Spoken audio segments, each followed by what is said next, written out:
The Unitizing Fractions with Pattern Block tool can be used to develop the understandings that fractions are related to one another, and identifying the unit or the whole helps you to identify the fractional amounts or parts of the whole.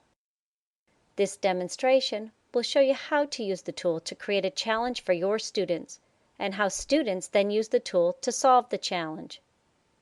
You may choose one of the ready-made gray areas or create your own for your one whole. Students then drag the pattern blocks onto the gray area that you selected. Once the pattern blocks are in place, students enter the fraction that represents the value of the shaded parts for each color used. In this case, the green triangle represents 1/6 of the gray shaded area.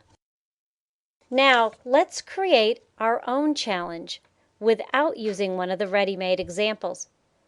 Our first task is to represent our one fraction, or in this case, the whole. Let's stamp a yellow hexagon once, and then stamp another that overlaps it. Let's take a blue diamond-shaped block and stamp that underneath. Now we'll select the green triangle and stamp those to create this pattern. We now have 3 rows of 5 shaded triangles, or 15 in all. This will be the pattern that will be equal to 1 for our example. Let's lock the shape so that we'll be able to create the design pattern where the challenge for the remaining demonstration will be no yellow hexagons can be used. Each of the other blocks must be used at least 2 times, and only 2 fractions can have the same denominator. We'll use the red trapezoid block first. Notice that we clicked and dragged it into position. We then dragged another red block and we rotated it to get it into its position. Notice that each of the red blocks represents 3 triangles. Let's select one more and rotate it until we get it into the desired position. We now have 9 triangles in the pattern covered by the 3 red blocks. Select the blue diamond block and drag it to position. And now a second one. Place it here. We now have 2 places to use the green triangle block. We select it and drag it. We did not use the yellow hexagon, and we have used each of the other blocks at least twice. Nice job.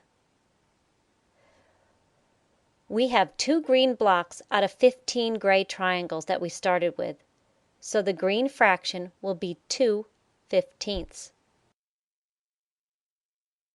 Each diamond block is 2 triangles, and there are 2 of these, so that will be equal to 4/15 for the blue.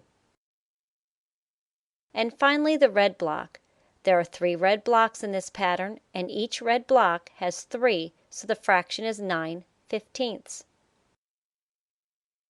If we use 9/15, it would be marked correct, but we would not satisfy the last requirement that we set forth with the problem when we first presented it.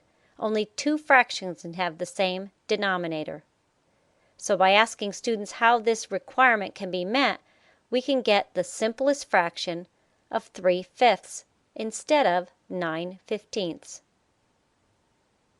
We can check our work. When we have a green check mark, the tessellation button will then appear. Clicking on this button, our shape will be tessellated across the screen. You can see that the use of the Unitizing Fractions with Pattern Blocks tool can help students to develop a deep and more flexible understanding of part-whole relationships.